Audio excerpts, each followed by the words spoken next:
The ship broke apart in orbit. A cargo freighter called the Halcyon Star, en route from the Vega outpost to the Tandari system, was torn open by a micrometeor storm just beyond navigation range. Emergency pods jettisoned into the void scattered like sparks. Most were never found, but one escape pod crash-landed on a forgotten world, a planet with no name, deserted, dry, storm-racked, and eerily silent. Inside the pod was Commander Rhea Miles, ex-military turned transport pilot. She was 33, built from loss and discipline, with a steel spine and a guarded heart. The crash shattered 2 ribs and the heat nearly boiled her alive, but she survived. She wasn't alone.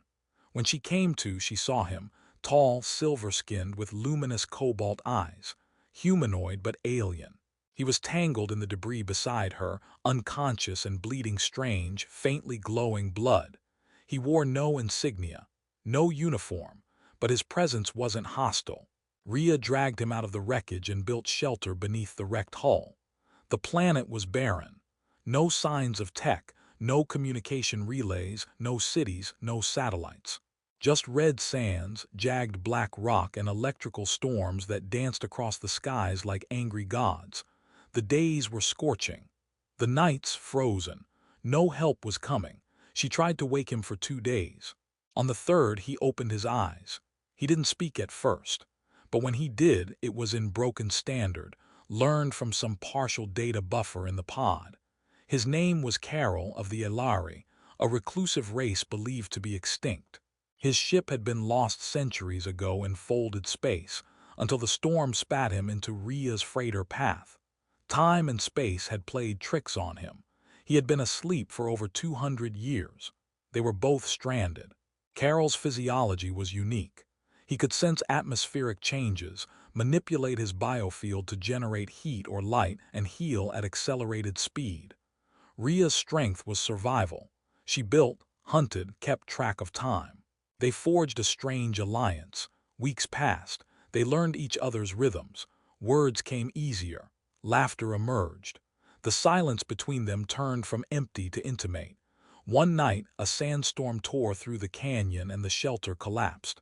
Carol pulled Rhea close, shielding her body with his own, wrapping his arms around her. His body hummed with warmth, his pulse rhythmic and low. She should have been afraid. Instead, she felt safe.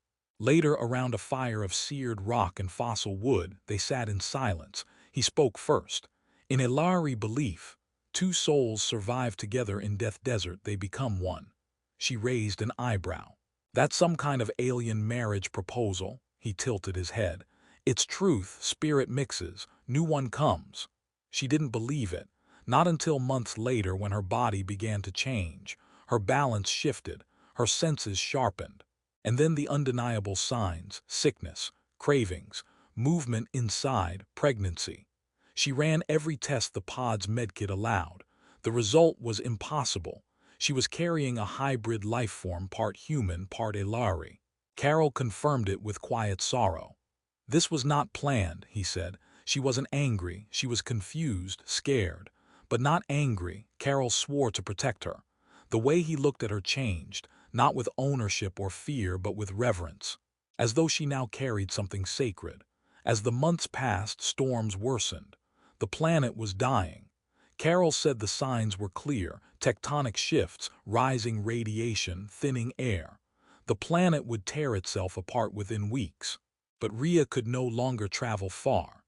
Their only hope was the pod's long-range beacon, once thought fried by the crash, but now flickering after Carol rerouted the alien energy from his biofield into its core.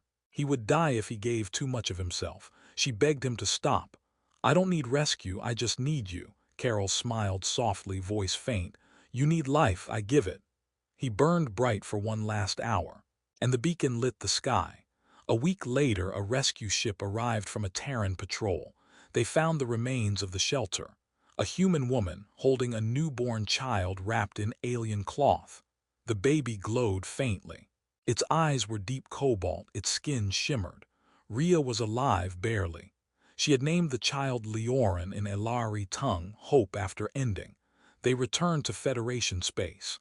The child grew quickly, more intelligent than any human child, with empathy and intuition that defied science.